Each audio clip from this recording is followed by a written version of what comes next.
یہاں ایک بڑے بزرگ تھے، بڑے عالم تھے، بڑے اللہ والے تھے، اصل میں وہ مصر کے تھے۔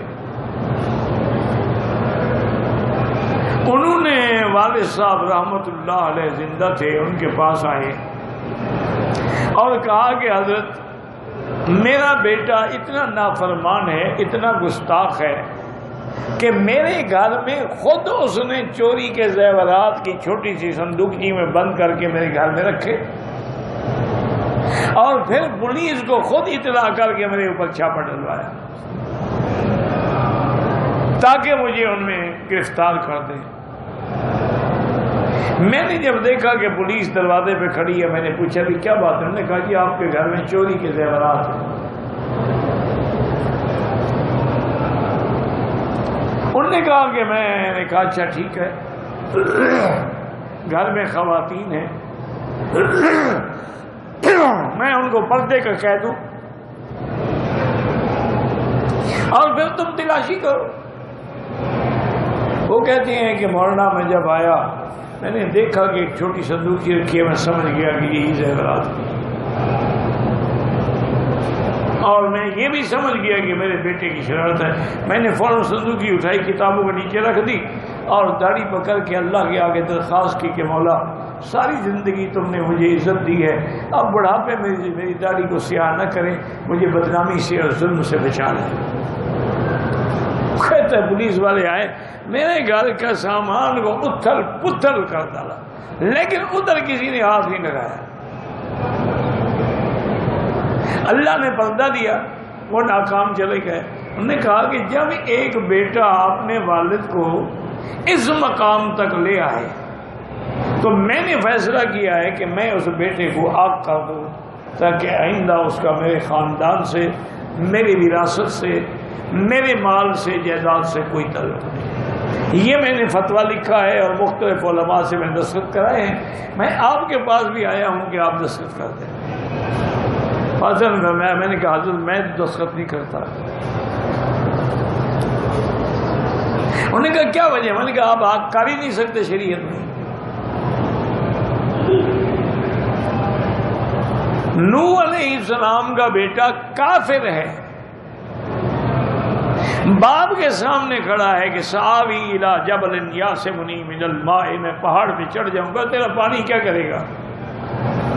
یہ 10 فٹ اونچا ہوگا، 20 فٹ ہوگا، میں تو 2000 فٹ بلندی پہ چلا جاؤں گا۔ لیکن اللہ کا پیغمبر پھر بھی دعا مانگ رہا، وہ کفر پہ اڑا ہوا ہے، کفر پہ ڈوب گیا۔ اللہ کا پیغمبر پھر بھی مانگ، ان بنی من اہلی و ان وعدک الحق۔ تو اس لیے میرا مشورہ یہ ہے اس کو آگ نہ کرے، بلکہ اگر آپ ناراض نہ ہوں، تمہارا بیٹا تمہاری ناراضگی کی وجہ سے تباہ و برباد ہو جائے گا دنیا اور آخرت میں، اس کو معاف کر۔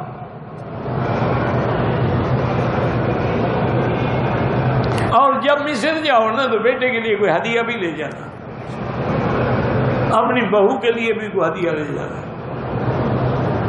بس وہ کبھی امام بھی تھے عرب میں،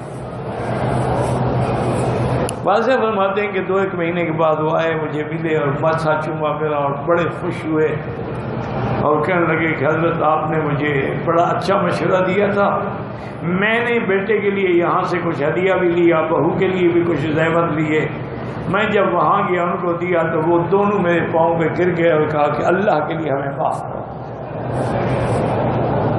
تو میں نے ان کو معاف کر دیا ہے، اب وہ میرا انتہائی فرما بردار ہے، تو میرا گھر بربادی سے بچ گیا۔ اگر میں آگ کر دیتا تو کیا ہوتا؟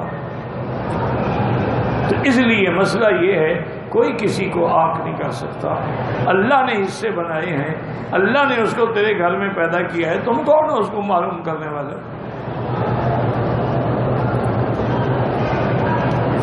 نافرمان ہے اس کو معاف کر دو، کیونکہ والدین کی جو دعا ہے نا، یاد رکھو اولاد کے حق میں ایسے ہے دعا النبی فی حق امت ہی، جیسے اللہ کا نبی اپنی امت کے لیے دعا مانگے۔ اور پھر والدین جب بد دعا کرتے ہیں اور حال حال میں منظور ہوتی ہے اور اولاد برباد ہو جاتی ہے۔ وجہ کیا ہے کہ وجہ یہ ہے کہ والدین بالکل بد دعا نہیں کرتے، حتیٰ کہ مجبور ہو جائے تو مجبور جب دعا مانگتا ہے تو اللہ قبول کر لیتے ہیں۔